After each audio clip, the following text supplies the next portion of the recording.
ఏపీలో సంచలనంగా మారిన గండికోటలో మైనర్ విద్యార్థిని హత్య కేసులో కీలక ఆధారాలు లభ్యమయ్యాయని తెలిపారు డీఐజీ కోయ ప్రవీణ్. ఈ హత్యకు సంబంధించిన అన్ని వివరాలు సాయంత్రం వెల్లడిస్తామన్నారు. ఈ కేసులో కీలక నిందితుడిగా అనుమానించిన లోకేష్ ఈ హత్య చేయలేదని చెబుతున్న డీఐజీ కోయ ప్రవీణ్తో మా ప్రతినిధి Shiva face to face.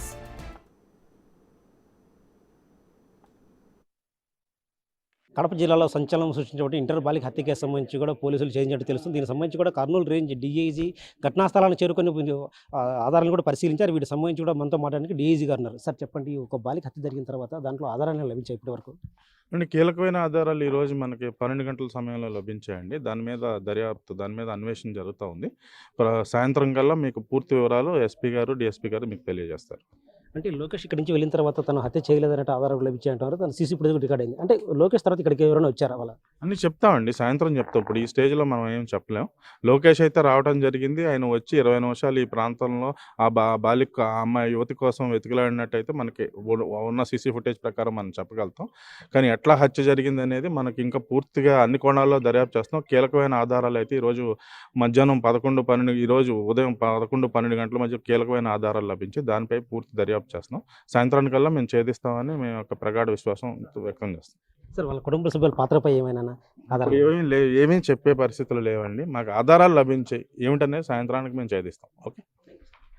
Vaishnavi హత్య కేసులో ఇప్పటికైతే మాత్రం ప్రాథమిక ఆధారాలు సేకరించడం తెలుస్తుంది. అయితే లోకేష్ పాత్రపై కూడా పోలీసులు పూర్తిగా నిర్ధారణకు వచ్చారు. తన పాత్ర లేదన్నట్లు కూడా ఇప్పటికే ప్రాథమిక అంచనా వేశారు. అయితే దీనికి సంబంధించి మరెవరైనా ఉన్నారనే పాత్రపై కూడా ఇప్పటికే ఆధారాలు సేకరించాం. ఈ మధ్యాహ్నం సమయంలో వీటిని పూర్తిస్థాయి ఆధారాలతో జిల్లా ఎస్పీ వివరిస్తారని చెప్తున్నారు. కెమెరా పర్సన్ సుదర్శన్తో శివ, బిగ్ టీవీ, గండికోట నుంచి. రైట్. కడప జిల్లా గండికోటలో నిన్న ఒక యువతి అంటే మైనర్ బాలిక హత్యకు గురైంది. సో ఆ బాలిక వెంట వచ్చినటువంటి లోకేష్ అయితే ఈ హత్య చెయ్యలేదు అని అయితే పోలీసు అధికారులు నిర్ధారణకు వచ్చారు. అదే విషయం కూడా స్పష్టం చేస్తున్నారు. అయితే అత్యాచారం జరగలేదు, ఇది హత్య అంటూ కూడా పోలీసులు చెప్తున్నారు. ఈ సాయంత్రం పూర్తి వివరాలు వెల్లడిస్తామంటున్నారు. సో నిన్నటి నుంచి ఏం జరిగింది, ఆ అమ్మాయి ఎలా చనిపోయింది, ఎవరు చంపేశారు, దట్టు అమ్మాయి వివస్త్రగా పడి ఉండడం కూడా అనేక అనుమానాలకు తావిస్తుంది. కానీ ఎవరైతే ఆ అమ్మాయి వెంట వెళ్ళారో ఆ లోకేష్ అనేటువంటి వ్యక్తి మళ్ళీ అక్కడ లేకపోవడం, వెళ్ళిన తర్వాత లోపల ఆల్రెడీ కుటుంబ సభ్యులు ఉన్నట్టుగా కూడా అనుమానాలు వ్యక్తం చేస్తున్నారు.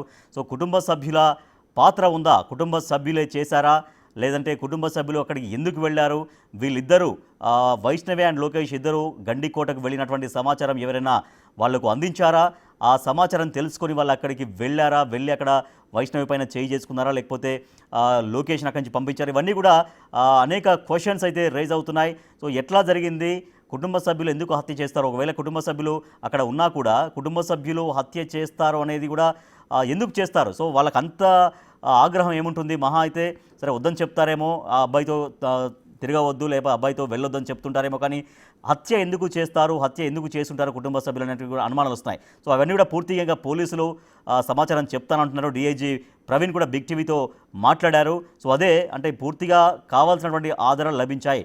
హత్య ఎవరు చేశారు, హత్యకు ఎవరు పాల్పడ్డారు, ఎందుకు హత్య చేశారనే దానిపైన దాదాపుగా ఆధారాలు అయితే లభించాయి. ఆ ఆధారాలని కూడా సాయంత్రం ఆ కీలక ఆధారాలు మీడియా ముందు వెల్లడిస్తామని చెప్తున్నారు డీఐజీ ప్రవీణ్.